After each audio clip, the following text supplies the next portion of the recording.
Bab 98, Anak Laki-laki. Semua yang ada di ruangan itu tersentak kaget mendengar ucapan Andre, siapa yang tidak mengenalnya, pebisnis handal yang terus memenangkan tender bahkan namanya sudah terkenal di mana-mana. Maaf Tuan, kami akan berusaha semaksimal mungkin. Jadi tolong tenanglah, ujar Dokter Anggun yang sedikit gemetar.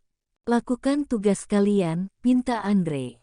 Pria itu entah sejak kapan sudah meneteskan air matanya melihat keadaan sang istri, pendarahannya bahkan belum berhenti membuat Andre diserang kepanikan yang mendalam.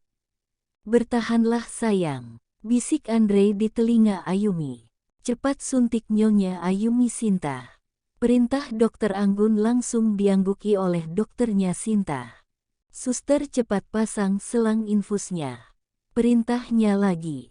Semua mengerjakan tugasnya masing-masing atas perintah Dokter Anggun. Dokter itu sudah berusaha dengan apa yang ditahunya, tapi dia bukan Tuhan yang menentukan nyawa seseorang. Dia hanya berusaha semaksimal mungkin, tapi jika Tuhan berkehendak lain maka dia tidak bisa berbuat apapun. Dokter Sinta segera menyuntik paha kiri dan kanan Ayumi. Begitupun juga suster yang memasang infus tadi menyuntikkan sesuatu pada infus itu sesuai apa yang diperintahkan oleh Dokter Anggun. Tak berselang lama akhirnya pendarahan pada jalan lahir Ayumi berhenti, semua bernafas lega. Tapi Dokter Anggun kembali panik dan mencoba mengecek keadaan Ayumi. Tolong Tuan Andre keluar dulu, kamu akan memeriksa keadaan pasien. Perintah Dokter Anggun tapi langsung mendapat tatapan tajam dari Andre. Jangan memerintah saya akan terus di sini menemani istriku, ucapnya tegas membuat Dokter Anggun menghela nafas panjang. Baiklah, Dokter Anggun langsung memeriksa denyut nadi Ayumi yang ternyata masih bergerak, sang dokter kembali bernafas lega, setidaknya apa yang diharapkan tidak melenceng sama sekali. Syukurlah, ucapnya dengan mengusap dadanya pelan. Tolong bayinya diasan dulu Tuan. Andre tersentak ketika suster memberikan bayi mungil yang masih merah itu kepada Andre. Dengan pelan Andre mengambil bayinya yang ternyata berjenis kelamin laki-laki itu, ditatapnya dengan penuh cinta dan haru bahagia kemudian mulai mengazani bayinya. Lihat mama kamu nak. Dia adalah wanita hebat dalam hidup papa, doakan mama ya anak ganteng, semoga kita bisa berkumpul semuanya. Seakan bayi itu dapat mengerti ucapannya, Andre terus mengajak berbicara anaknya untuk terus mendoakan Ayumi. Setelah selesai mengazani, Andre kembali memberikan bayinya pada suster. Bagaimana keadaan itu saya? Tanya Andre. Syukur alhamdulillah. Nyonya Ayumi baik-baik saja, dia hanya pingsan dan Tuan Andre tidak perlu mengkhawatirkan apapun. Mungkin saja Nyonya Ayumi lelah. Terang Dokter Anggun. Kapan istri saya akan sadar?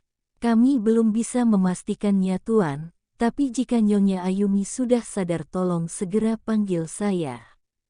Jawab Dokter Anggun yang hanya diangguki oleh Andre.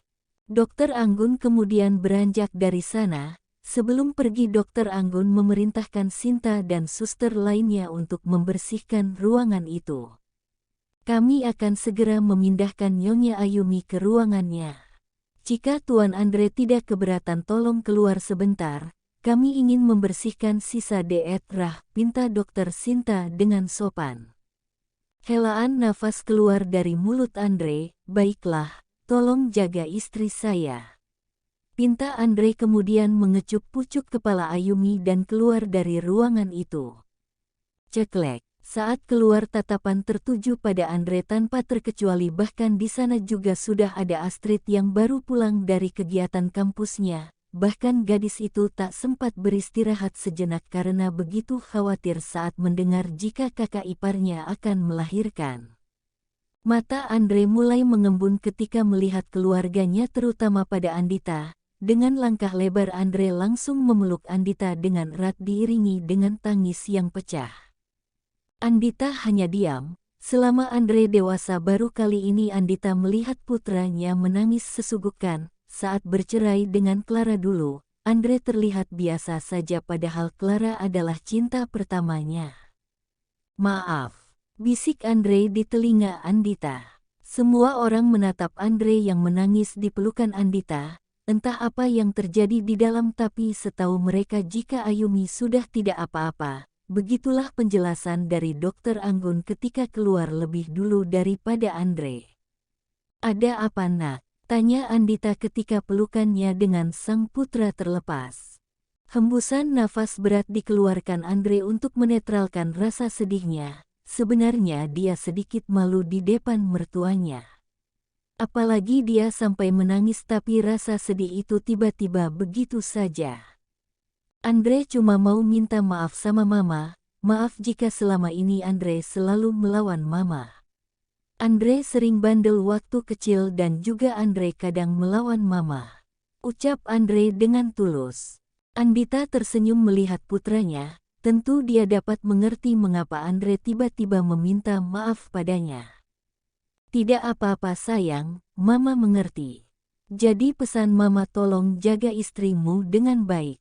Perlakukan dia seperti ratu, istrimu bahkan rela mengorbankan nyawanya hanya untuk melahirkan darah dagingmu ke dunia ini. Kamu juga lihat kan bagaimana perjuangan seorang ibu melahirkan anaknya. Andre mengangguk. Ya sudah, kita ke ruangan Ayumi saja, mungkin Ayumi dan cucu mama sudah di sana. Mama tidak sabar untuk melihatnya. Mereka akhirnya beranjak dari sana setelah drama yang dibuat oleh Andre. Bahkan Brahma sampai dibuat melongo melihat putranya yang tidak pernah menangis. Dasar cengeng, ledek Brahma pada sang putra. Andre berbalik menatap tajam pada papanya yang sedari tadi mengejeknya. Sudah pak, kamu juga seperti itu kok dulu. Bahkan kamu lebih parah dari Andre. Timpal Andita membuat Brahma mendelik dan langsung memalingkan wajahnya. Andre langsung terkekeh pelan, beneran mah? Papa lebih parah dari aku? Tanya Andre yang diangguki oleh Andita. Papamu pingsan saat mama lahiran, dia ikut berkuat saat mama ingin melahirkan kamu. Jadilah tenaganya kehabisan. Abis itu minta maaf juga sama oma dan opamu. Tapi Andita melirik ke arah suaminya dengan mata mengejek, sedangkan yang ditatap melototkan matanya pada sang istri dengan kepala menggeleng. Tapi apa mah? Tanya Andre yang penasaran. Papamu pingsan lagi, opa sampai memukul pipinya biar papa bisa sadarkan kamu belum biasa nih sama papa. Sambung Andita membuat Andre tergelak dengan tawa mengejek pada Brahma. Brahma mendengus dengan tangan terlipat di atas dadanya. Untung saja di sana tidak ada orang tua Ayumi dan Astrid karena mereka berjalan duluan ke ruangan Ayumi. Jika tidak, mungkin saja dia akan bertambah malu. Awas kamu Andre, ancam Brahma langsung melangkah lebih cepat. Hahaha, makanya jangan suka mengejek. Tahu sendirikan akibatnya. Andita tertawa pelan, apalagi mengingat suaminya pada saat itu. Memang saat itu tidak lucu, tapi setelah diceritakan, rasanya begitu lucu, apalagi Brahma yang terkenal datar dan dingin pada rekan bisnisnya bahkan tak segan menghancurkan jika ada yang bermain-main dengannya. Bersambung.